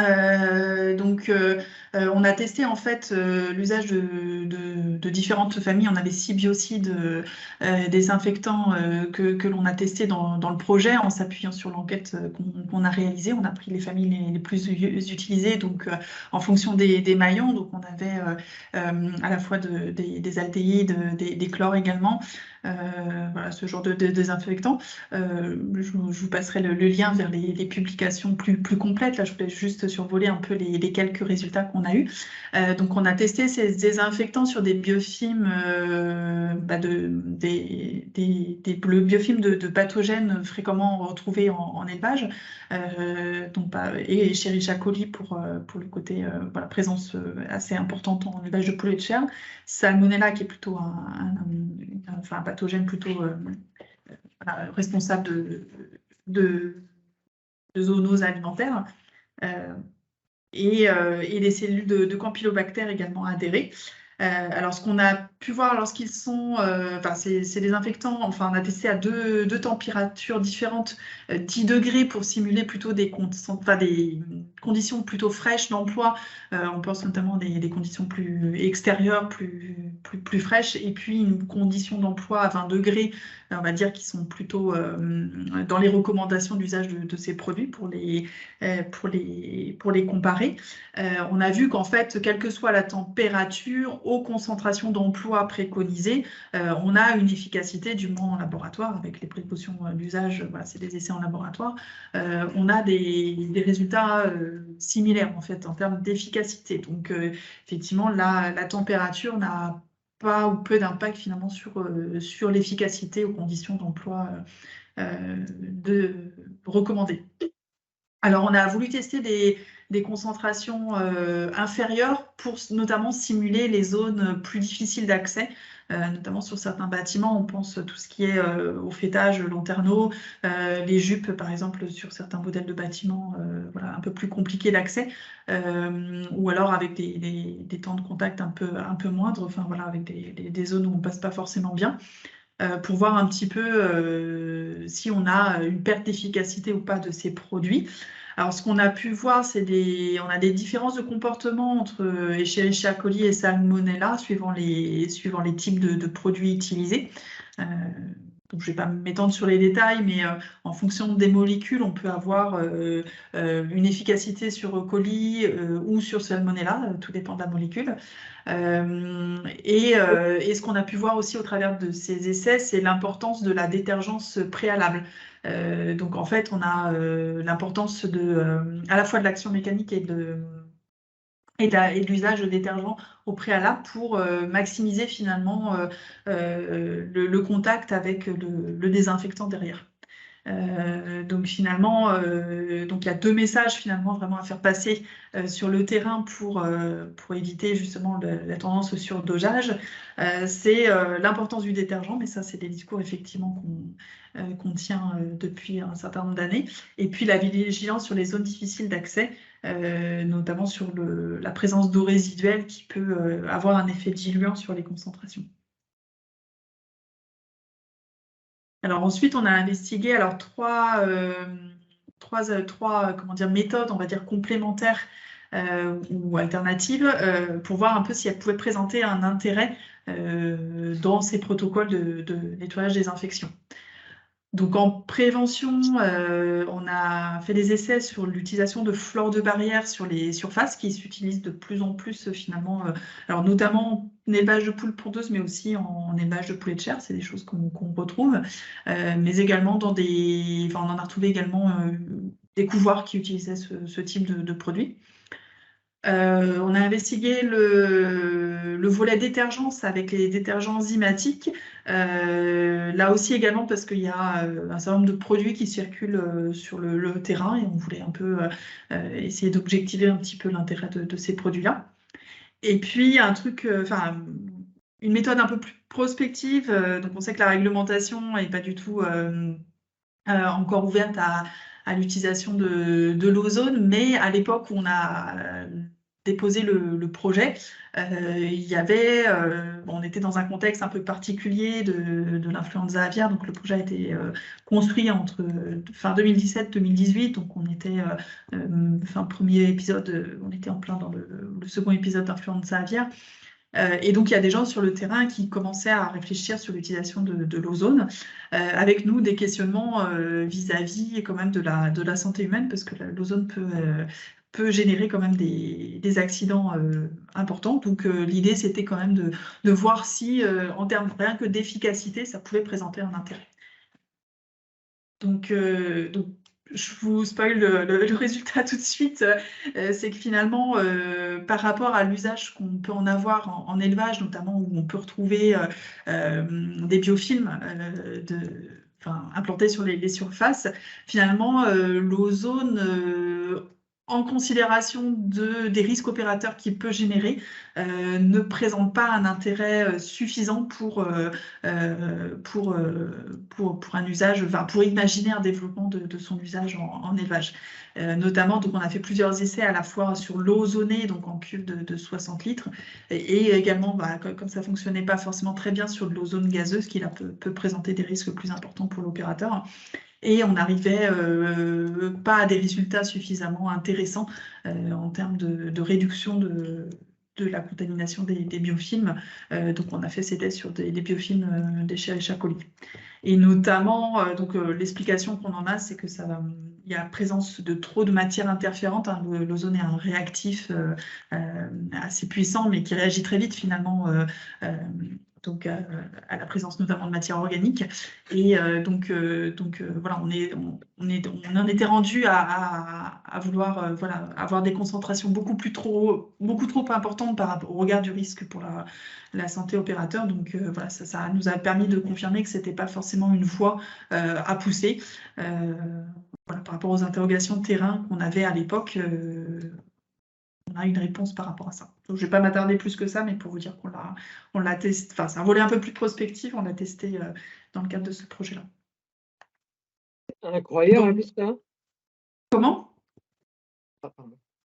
Allez-y, si vous avez une réaction. Excusez-moi, je fais une réflexion. Ok, mais pas de souci.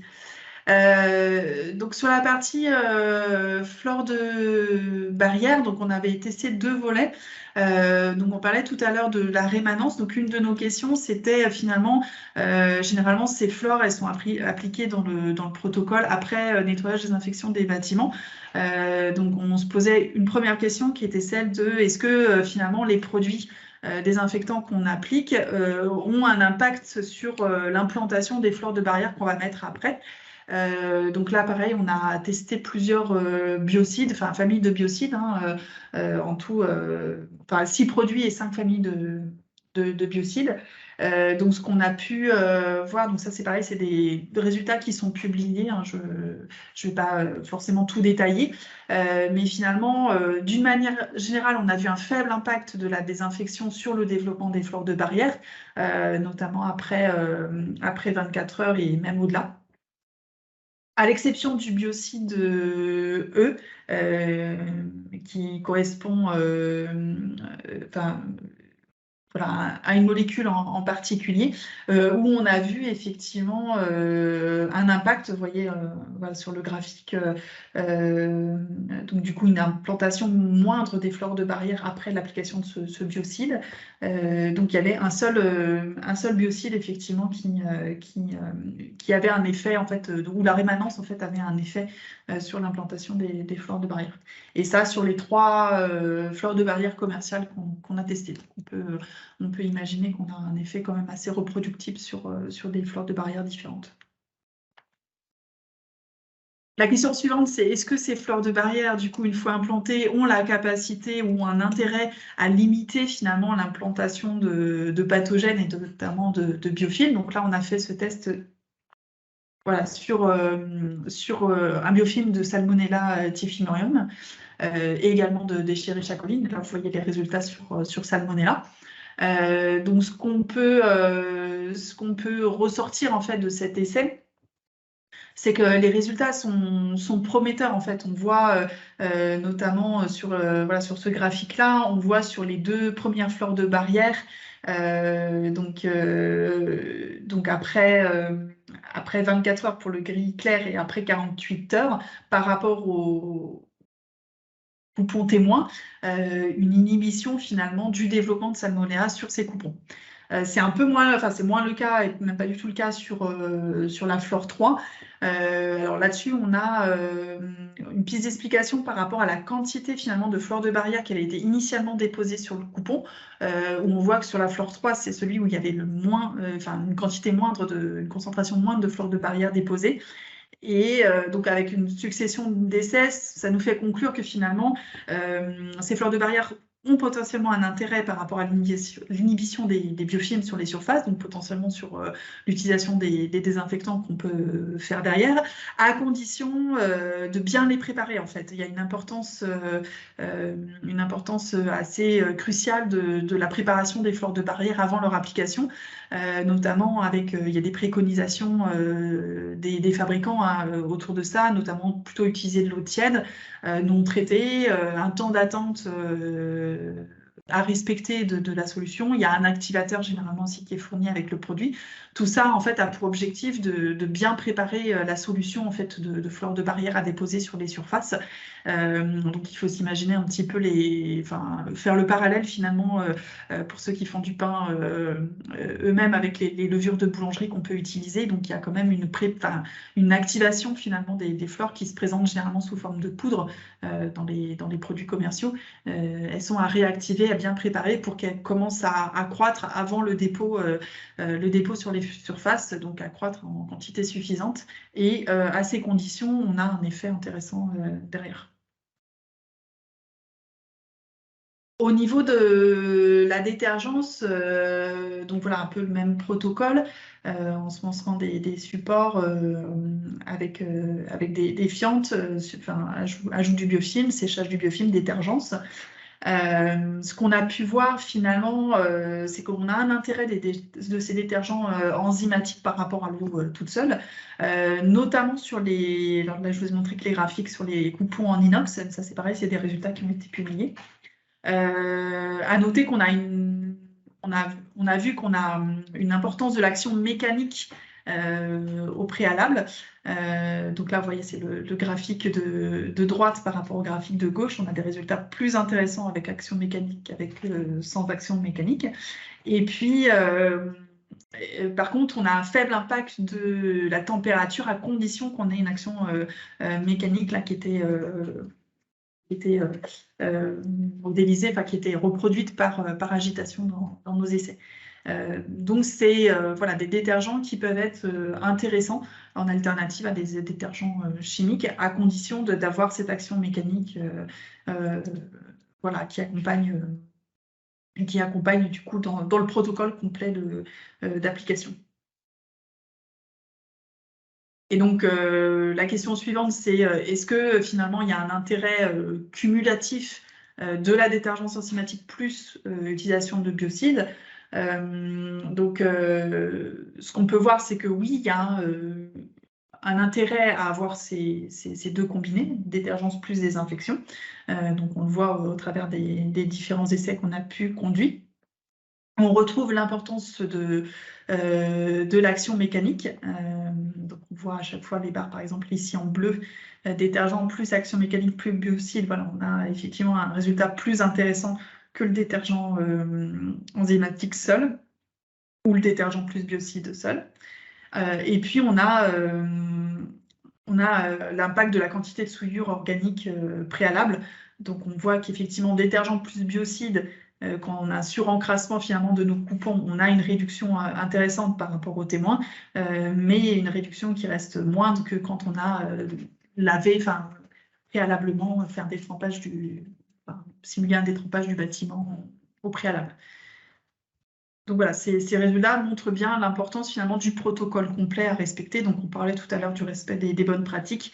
C'est pas seulement les bonnes pratiques finalement d'usage des produits en eux-mêmes, c'est le protocole tout entier en fait.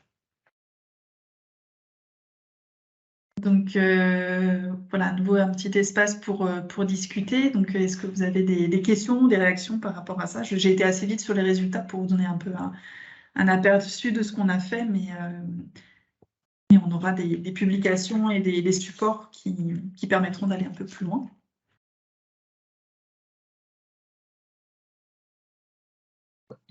Je ne connais pas les fleurs de barrière. Qu'est-ce que c'est? C'est des levures?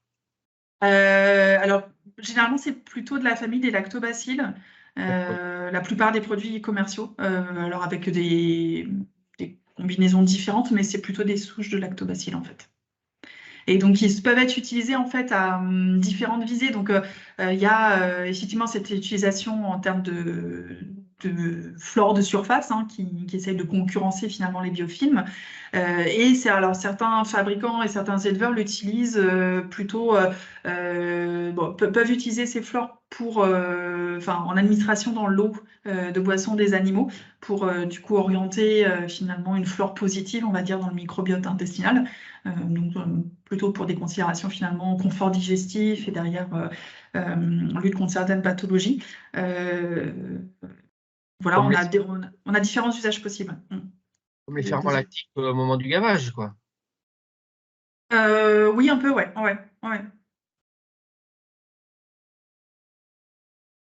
Et pourquoi parler d'inox dans un bâtiment? Il n'y a pas de bâtiment. Là, c'était les conserveries, les abattoirs?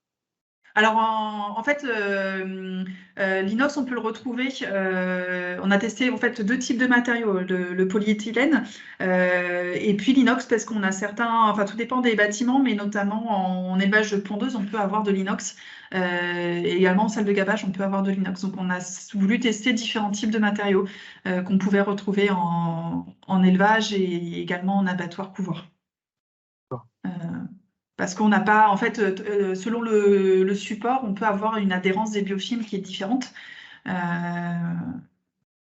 Voilà. C'est pour ça qu'on voulait tester, effectivement. Oui. Et l'impact par rapport à la grippe aviaire, là, sur les virus? Il y a rien alors, dans ces essais, donc on n'a pas testé sur le virus en lui-même, notamment parce que ça nécessite un niveau de confinement en fait de laboratoire élevé. On ne peut pas faire dans n'importe quel laboratoire. Mais en fait, le virus influenza aviaire, ça reste un virus qui est peu résistant en fait dans l'environnement et vis-à-vis des infectants. Donc normalement, si on utilise, toujours pareil, c'est la lecture effectivement des étiquettes qui est indispensable. Un produit virucide dans les préconisations virucides préconisées normalement est efficace contre l'influenza. Après, la difficulté, c'est c'est plutôt de bien tout nettoyer, désinfecter et surtout de pas la gestion des effluents par exemple ou des cadavres d'animaux est le plus délicate en fait à gérer notamment sur les élevages qui ont été foyés. Ça a été les points de non-maîtrise majeure qui ont été relevés récemment par l'ANSES sur le bilan de la dernière crise, notamment quand il y a eu énormément de foyers là, sur l'épisode par exemple en Pays de la Loire. Il y a eu des capacités de gestion finalement des foyers qui ont été parfois dépassées, qui a pu finalement entretenir l'épidémie en fait. Il y a un moment donné où ça devient, le virus est tellement présent dans l'environnement que ça devient très très compliqué avec les meilleures mesures de biosécurité du monde de confiner finalement le virus au foyer.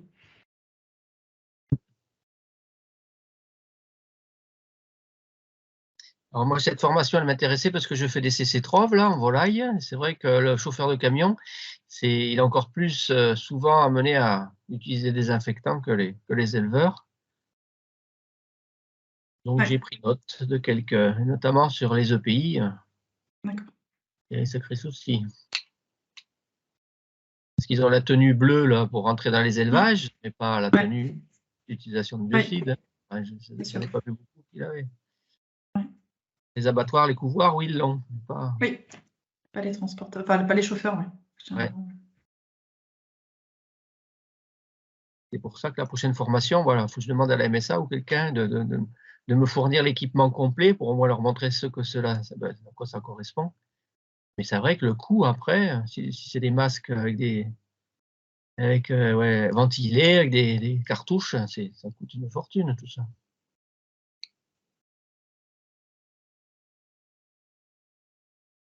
Mais c'est bon, ça nous fait prendre Merci. conscience des risques. Bon, super. S'il n'y a pas d'autres questions, alors je voulais vous présenter, pour finir, puis qu'on puisse discuter un petit peu transfert pédagogique, effectivement, des pistes qu'on peut avoir. Un petit dernier Padlet, si vous le voulez bien, sur quel support, quels moyens vous utilisez. Enfin, voilà, c'est vraiment plutôt là du partage d'expérience. J'avais pu noter effectivement un certain nombre de réponses dans le questionnaire. Notamment, on a beaucoup parlé de certificats pour les éleveurs, les cours SST, donc sécurité santé au travail, visite d'exploitation aussi, certains me l'ont cité. Donc, si vous avez d'autres idées, n'hésitez pas, c'est le moment qu'on puisse échanger, voilà, les façons d'approcher ce sujet. Quelqu'un a cité un podcast, l'école de l'agroforesterie voyageuse. Alors moi, je ne connais pas, je ne sais pas si la personne qui a cité cela dans le questionnaire est présente et souhaite nous en dire deux mots.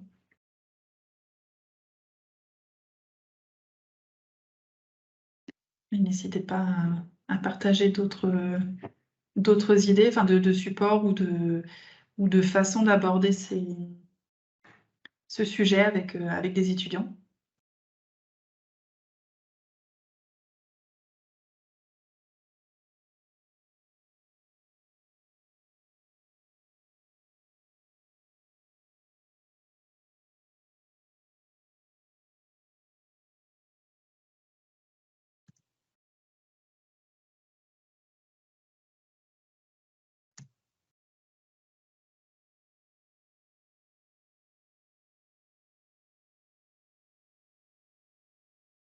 Alors, l'acronyme MAP en bac pro, c'est quoi exactement C'est module d'approfondissement professionnel, donc on a un module volaille. 56 heures sur une année, c'est beaucoup.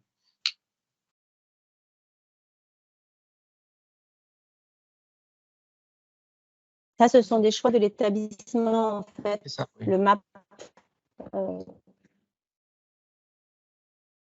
Donc, ça veut dire que ça va se faire dans certains établissements et pas forcément dans d'autres. D'accord. N'hésitez pas aussi à partager si vous avez des besoins, effectivement, des choses qui vous sembleraient intéressantes qu'on descend.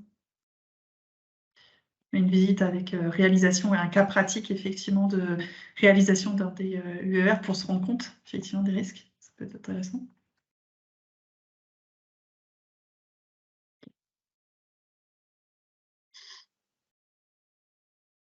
Alors, il me reste du coup à vous présenter un peu les supports que nous, on a développés dans le cadre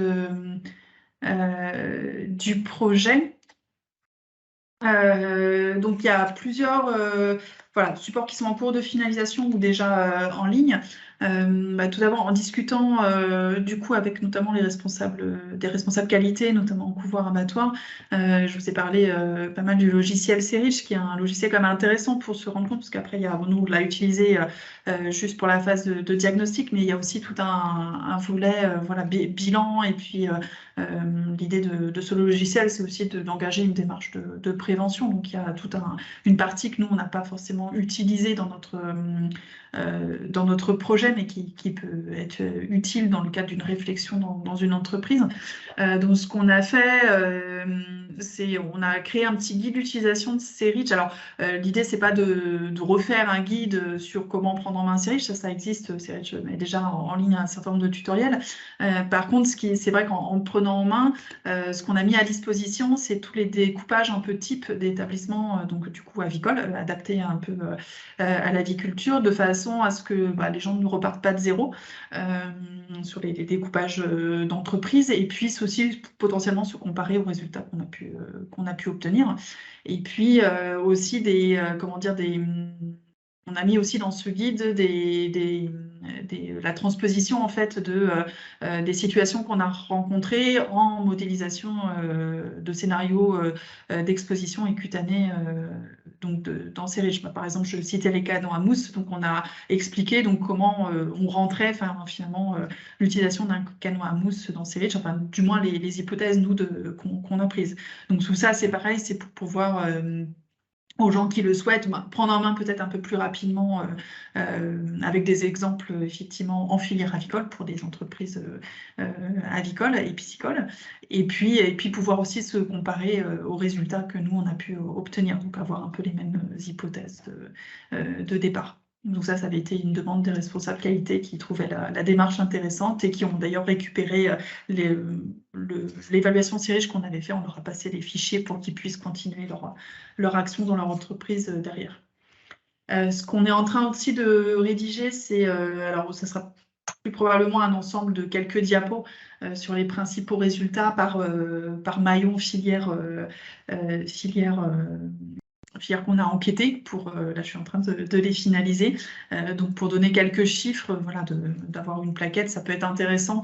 Donc ça on a testé en fait un retour aux enquêtés, enfin une certaine partie des enquêtés qui trouvaient intéressant de pouvoir se situer par rapport à l'ensemble de l'enquête.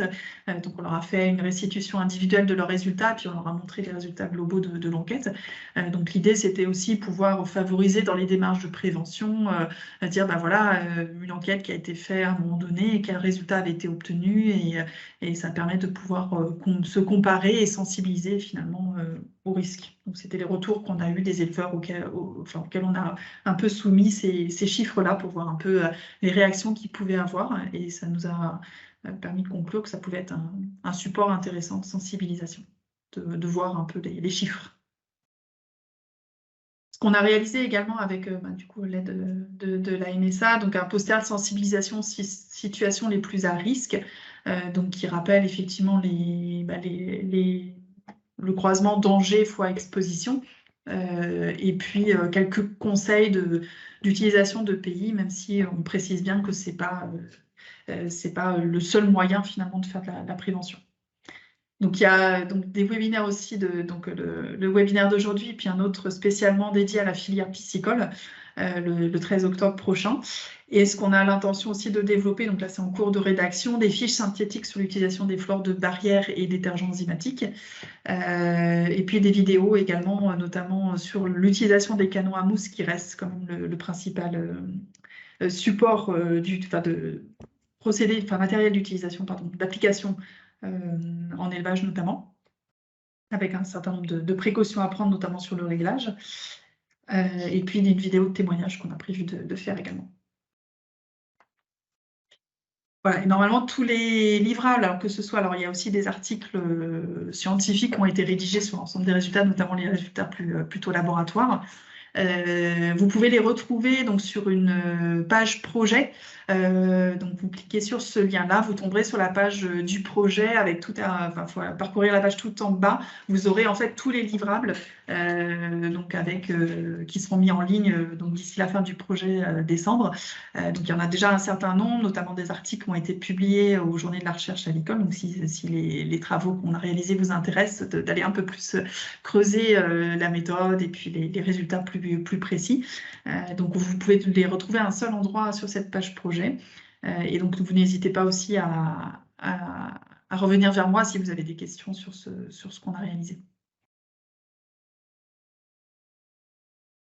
Donc je ne sais pas sur cette dernière partie si vous avez des questions ou des suggestions de supports qu'on pourrait développer.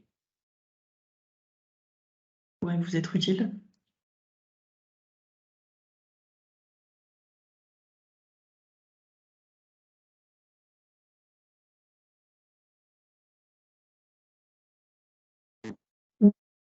Déjà, on va faciliter l'accès à ces supports, diffuser, etc., de façon à ce que qu'ils puissent être à disposition d'un maximum de personnes.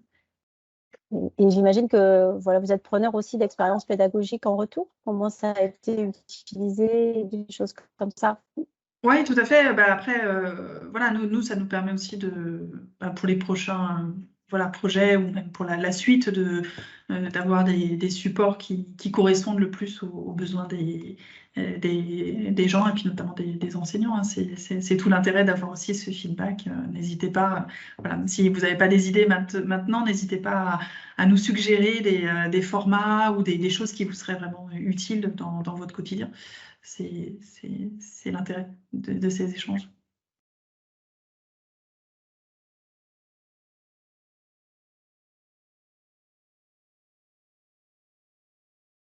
Donc, si vous n'avez pas forcément d'autres réactions, bah, il nous reste peut-être à clôturer ce webinaire. Donc déjà, vous remercier de votre présence tout au long de cette matinée, en espérant que voilà, les informations qu'on a pu vous donner, puis les échanges qu'on a eus vous auront été utiles et intéressants. Emmanuel, je te laisse peut-être le mot de la fin.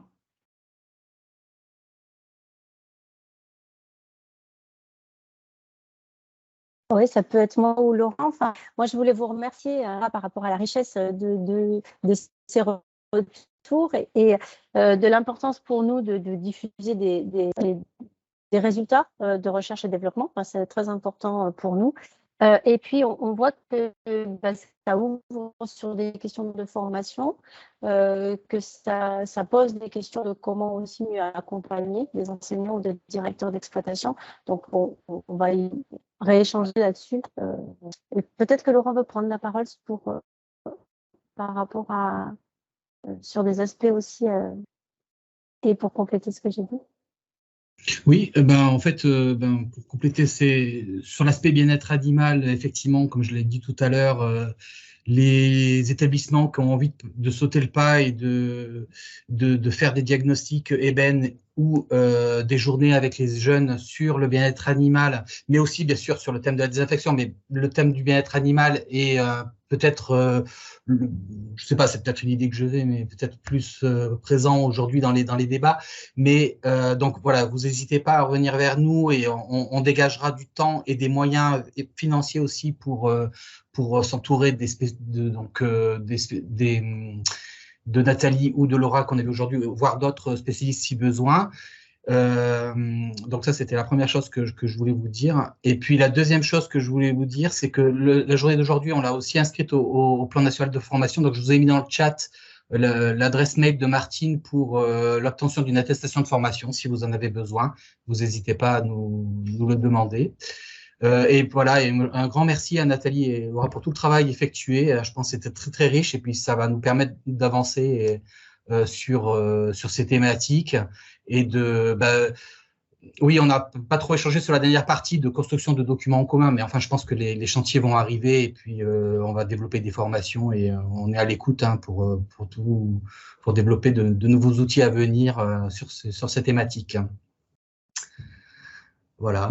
Merci beaucoup. J'aimerais juste à préciser, donc on a prévu comme le disait Laura tout à l'heure, de vous envoyer donc le support en format PDF avec les liens du coup qu'on a mentionné dans le support pour que vous puissiez retrouver toutes les informations. On a prévu également de mettre à disposition le replay. Alors j'ai cru voir dans les participants qu'il y avait un certain nombre de personnes qui s'étaient connectées sans s'être inscrits au préalable. C'est pas un souci du tout, mais si vous voulez recevoir par mail ce replay et enfin directement ce replay et puis ces supports, n'oubliez pas peut-être de me renvoyer votre adresse mail que je puisse vous joindre à la liste de diffusion. Donc sinon ils seront téléchargeables sur le site de l'ITAVI, mais voilà, si vous voulez être dans la liste de diffusion, n'hésitez pas, pour ceux qui ne s'étaient pas inscrits, à me renvoyer votre adresse. Merci à tous. Et puis voilà, Emmanuel et Laurent assureront également la diffusion. Donc merci à tous et puis bon appétit pour aujourd'hui et à bientôt. Merci, au revoir. Merci beaucoup. Au revoir.